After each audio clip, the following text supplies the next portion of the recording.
വെളിപ്പാടാണ്. ഈ കണ്ണിനൊരു വെളിപ്പാടുണ്ട്, ഈ നാവിനൊരു വെളിപ്പാടുണ്ട്, ഈ ശരീരത്തിനൊരു വെളിപ്പാടുണ്ട്. എന്നാ വെളിപ്പാട്? എന്തുവാ വെളിപ്പാട്? നമ്മൾ ഒരുമിച്ച് ആരാധിക്കും കേട്ടോ. ഇത് നിങ്ങളുടെ ശിരസിൽ വീണ്ടും എന്നാ വെളിപ്പാട്? ആ വെളിപ്പാട് ഈ ശരീരം ദൈവത്തിന്റെ, ഇത് ദൈവത്തിന്റെ, അറിയുന്നുണ്ടോ?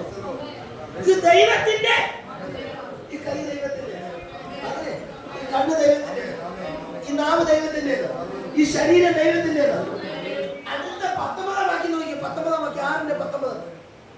6:19. ദാനമായിരിക്കുന്ന പരിശുദ്ധാത്മാവിന്റെ മന്ദിരമാകുന്നു. നിങ്ങളുടെ ശരീരം നിങ്ങളെ വിലയ്ക്ക് വാങ്ങി, എന്തോ നിങ്ങളെ വിലയ്ക്ക് വാങ്ങിയിരിക്കയാൽ താന്താക്കുള്ളവരല്ല. അപ്പൊ ഞാനിനി ആർക്കുള്ളതല്ല, ഞാനിനി ആർക്കുള്ളതല്ല. എനിക്കൊരു വിലയുണ്ട്, എനിക്കൊരു വില. അയ്യോ, വിലയില്ലാത്തവരല്ല എന്റെ കൂടെ ഉണ്ടോ? എനിക്ക് കുഞ്ഞെ, നിനക്കൊരു വിലയുണ്ടാ. നിന്നെ ആര് വില കൽപ്പിച്ചാലും ദൈവം നിനക്കൊരു വില. ആരാമേ പറയുന്നു? സ്തോത്രം. അപ്പൊ ദൈവം നമുക്കൊരു വില തന്നിട്ടുണ്ട്. ആ വില ക്രിസ്തുവിന്റെ രക്തമാണ്. ഒരാമേ പറഞ്ഞേ, ആ രക്തമാണ് എന്റെ വില. ഒരാമേ പറഞ്ഞേ. സ്തോത്രം. എന്നെ വിലക്ക് വാങ്ങിയിരിക്കയാൽ ഞാനിനി ആർക്കുള്ളതല്ല, നീ ഇനി നിനക്കുള്ളതല്ല. മോനെ, ഈ കണ്ണ് നിന്റേതല്ല, ഈ കാത് നിന്റേതല്ല, ഈ നാവ് നിന്റേതല്ല, ഈ കൈ. ഒരു ഭാഷാ ശൈലിക്ക് പറയാം എന്റേത്, എന്റെ കൈ. ചിലർ കണ്ടിട്ട് എന്റെ നാവ് എനിക്ക് ഇഷ്ടമുള്ളത്, എന്റെ കൈ എനിക്ക് ഇഷ്ടമുള്ളത്. എന്റെ കൂടെ ഉണ്ടോ? എന്റെ ശരീരം എനിക്ക് ഇഷ്ടമുള്ളത് എന്റെ കൂടെ ഉണ്ടോ? അല്ല, ഇത് നിന്റേതല്ല.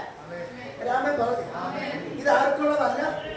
ഞാൻ ഇനി എനിക്കുള്ളവൻ അല്ല. പിന്നെ നീ നിനക്കുള്ളവനല്ലെങ്കിൽ, ഈ ശരീരം ദൈവത്തിൻ്റെതാണെങ്കിൽ സാത്താൻ ഇത് ഒട്ടുകൊള്ളതല്ല.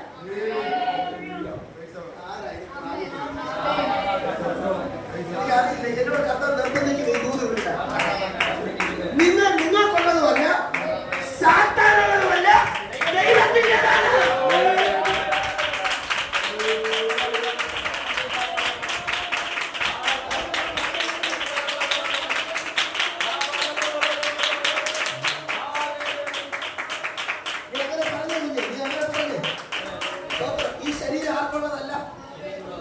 എനിക്കുള്ളതല്ല, ഇത് സാത്താനുള്ളതുമല്ല, ദൈവത്തിനുള്ളതാണ്.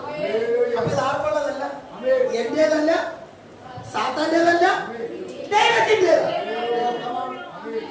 ഇത് എന്റേതല്ലെങ്കിൽ, സാത്താന്റേതല്ലെങ്കിൽ, ഇതിനകത്ത് സാത്താൻ ഒന്നിരിക്കാനും പാടില്ല. അങ്ങനാണെങ്കിൽ ഇന്ന് പകൽ ചിലതൊക്കെ ശരീരത്തിന് കാണാം. ചില കെട്ടളകും, ചില രോഗം മാറും, ചില ബന്ധങ്ങൾ അഴിയും. ഞാനൊരു ദൂത് പറയാം, ഇന്ന് കഥ ചെയ്യാൻ പോകുന്ന ചില സ്വഭാവത്തിന് മാറ്റം ഉണ്ടാകും. ചിലതൊക്കെ പറയണമെന്നുണ്ട്. സ്തോത്രം, സ്തോത്രം. ചില സ്വഭാവത്തിനകത്ത് ചേഞ്ചസ് ഉണ്ടാകാൻ പോകും.